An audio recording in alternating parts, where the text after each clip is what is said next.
So previously, in the previous video, we discussed the different types of ballistics and we categorized them into proximal, the intermediate, and the terminal, aka wound ballistics. And we discussed in detail the structure of cartridge and types of gunpowder, etc., things like that.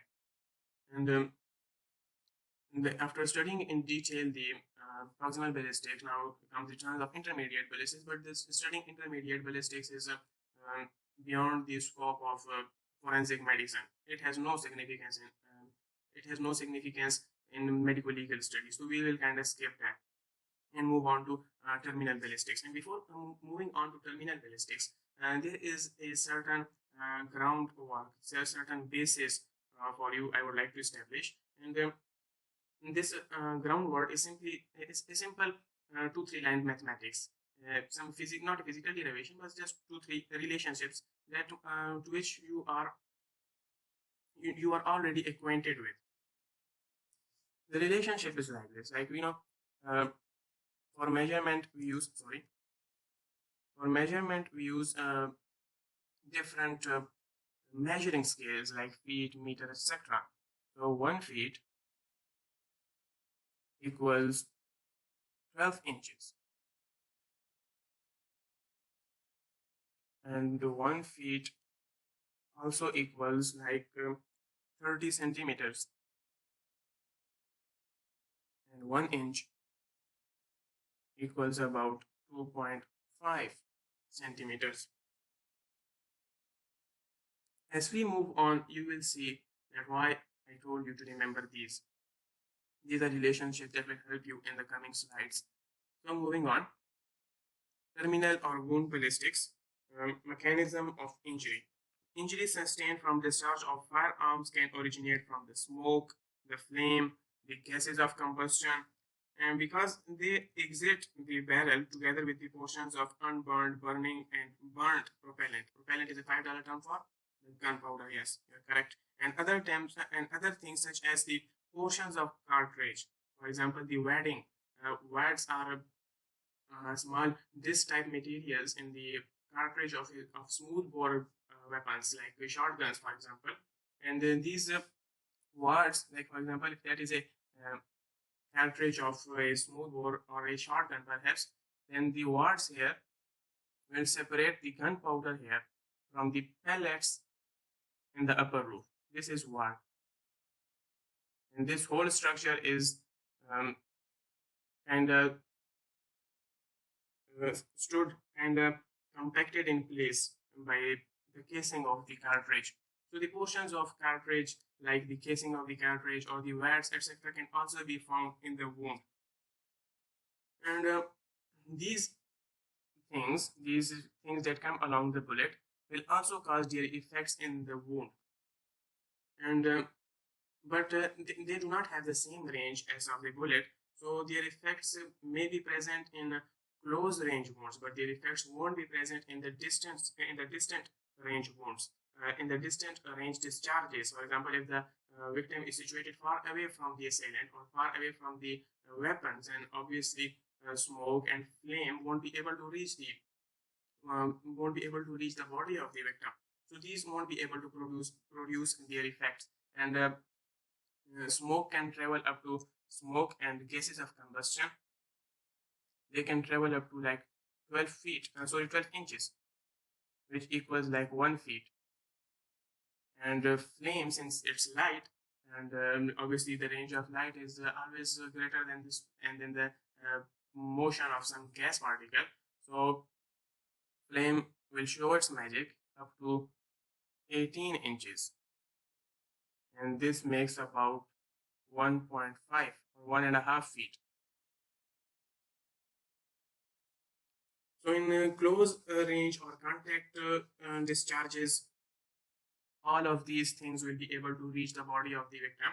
For example, the smoke will reach, the flame will reach, and the gases of combustion will also reach if the shot is a contact shot. Like, the contact shot is a shot in which the muzzle of the weapon is directly in contact with the body of the victim.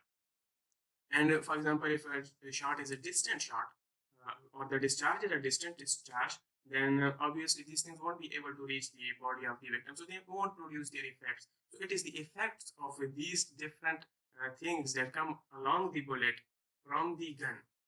It is their effect that helps us determine the range, or that helps us determine the distance from the weapon and the body, or the actual position of the victim.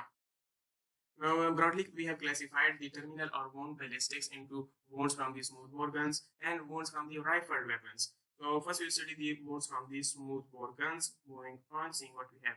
Wound from the smoothbore guns, we will study the wounds of smoothbore guns at different ranges, like for example, contact wound, close range, intermediate range, and long range.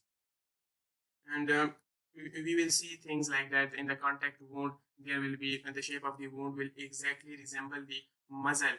What's muzzle? Muzzle is this. Before going to muzzle, I think we should recall what's barrel. Barrel is this long steel tube, which is characteristic of any type of ballistic or any type of firearm. And the terminal opening of this steel tube is known as muzzle. In contact wounds, obviously, the muzzle will be in contact with the body of the victim, so this will leave an imprint, which is known as the muzzle imprint, and the shape of the wound will be totally round and resembling the muzzle. Similarly, at close ranges, we will see things like singeing, blackening, and tattooing. What is singeing, blackening, and tattooing? We will discuss this thing in the coming slide. So even if I discuss it, I think this will make things just a little bit messy for you. And at the mid ranges, you will see that there will be more peripheral damage, and the central hole will start to diminish. And why does this occurs? Because let's move to a clean version of this slide. Discharge from a cartridge forces pellets along the barrel. So this is the barrel, and the pellets are kind of discharged and forced to move along the barrel, and they finally exit the barrel through this terminal opening, which is hard muzzle. The pellets leave the muzzle in a compact mass. Initially, they are this compact mass of pellets, but as they move along, there is collision between them, and they try to spread out. And this spreading out as they travel away from the gun increases the area of the potential damage. This increases the area of the potential damage if the victim is situated, or the victim is standing further away from the gun. So the further away from the gun the victim is situated, the larger the pellet spread, and the larger the area of potential damage as a result. So moving on and going through each one of these one by one. Contact wound. And if the wound is a contact one, so will the smoke be able to reach? Will the flame be able to reach? Will the gases of combustion reach the wound? Obviously, contact means that there is no distance, and if even there was some distance, the gases, the smoke, the flame, they can travel up to 1 feet or 1.5 in case of flame. So studying what we have in these bullet points, the tissues along the wound track will be blackened, and this blackening along the wound track is due to burning. So there will be burning seen in the contact wound. There will be no smoke siling. What is smoke siling? Smoke and soiling means dusting. So you will see in the coming slides when we discuss the wounds at the mid ranges, not at mid ranges, but at close ranges, you will see that smoke will kind of sit here at the margins of the wound, forming this dust type of pattern, and this will be known as smoke soiling. But since the muzzle is in direct contact with the body of the victim, the smoke cannot escape the muzzle to escape the muzzle and sit along the margins of the wound. The smoke cannot do. The smoke goes totally along the bullet inside the body of the victim. So there is no smoke siling. There is only burning, no tattooing. What's tattooing? Since there is no tattooing, I think we shouldn't discuss that in this slide. In the coming slide, when the tattooing is positive, we will discuss that. And then there will be pinkish surroundings. What is the reason of pinkish surroundings or pinkening of the wound? You can see the wound is quite a pink one. Why is that? Because surrounding tissues are said to be pinker than normal as a result of carbon monoxide contained within the discharge gases, and we know carbon monoxide is notorious for binding with the hemoglobin, forming carboxyhemoglobin, and it is this carboxyhemoglobin that gives this pinkish tinge or pinkish color to the uh, to the wound. And if there are any wards or containers or anything or any part of the cartridge that will be seen inside the muzzle. You will see that at long ranges, the wards and uh, the casing of the cartridge and different parts of the cartridge, they won't be able to enter the or penetrate the body of the victim. But in contact wound, the wards will also be found inside the body of the victim. There will be a muzzle mark. Why a muzzle mark? Because the muzzle will be in direct contact with the body surface of the victim, and this direct contact will kind of will type of create an abrasion, and this round abrasion is known as abrasion color. You see, it is quite visible here if you take a notice, and I have cleared this ink for you to take notice of it. If you haven't understood these bullet points, don't worry, we are going to go through them in the coming slides, and we will just see what I have already explained. Contact wounds are created when the gun muzzle lies adjacent to the skin surface, and this results in a circular entrance wound that is about the size of the muzzle. The tissues along the wound track may be blackened due to burning caused by the flame injection through the muzzle, and the slide says is wrong. There is no tattooing. Surrounding tissues are pinker than normal as a result of carbon monoxide. Carbon monoxide is one of the discharge gases, and it binds with hemoglobin, forming carboxyhemoglobin, and this provides this pinkish tinge, this pinkish hue, this pinkish color to the wound.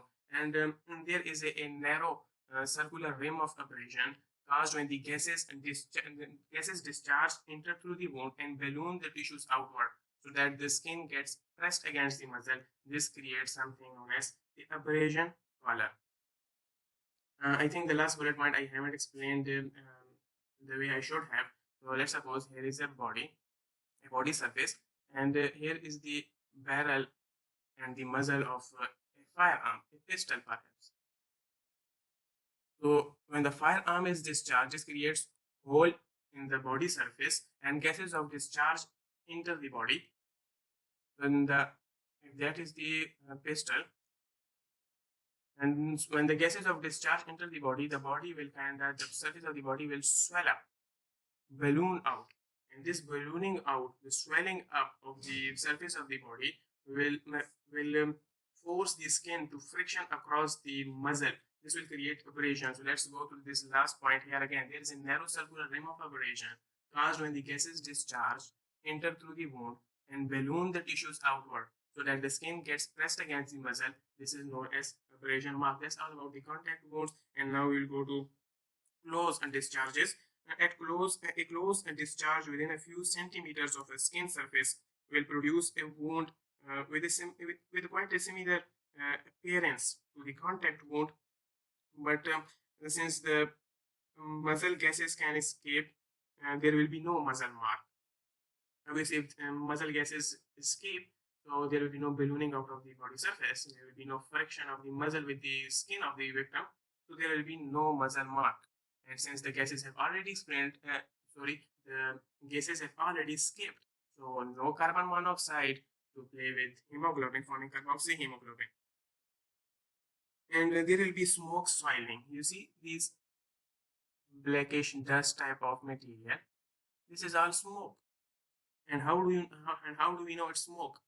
Because if you take a wet piece of cloth or a towel or a tissue perhaps, and you try to clean the margins of this wound, they will start to clean up. The smoke will kind of dust off, and there will be smoke soiling, and powder tattooing of the skin around the entry wound may also be evident.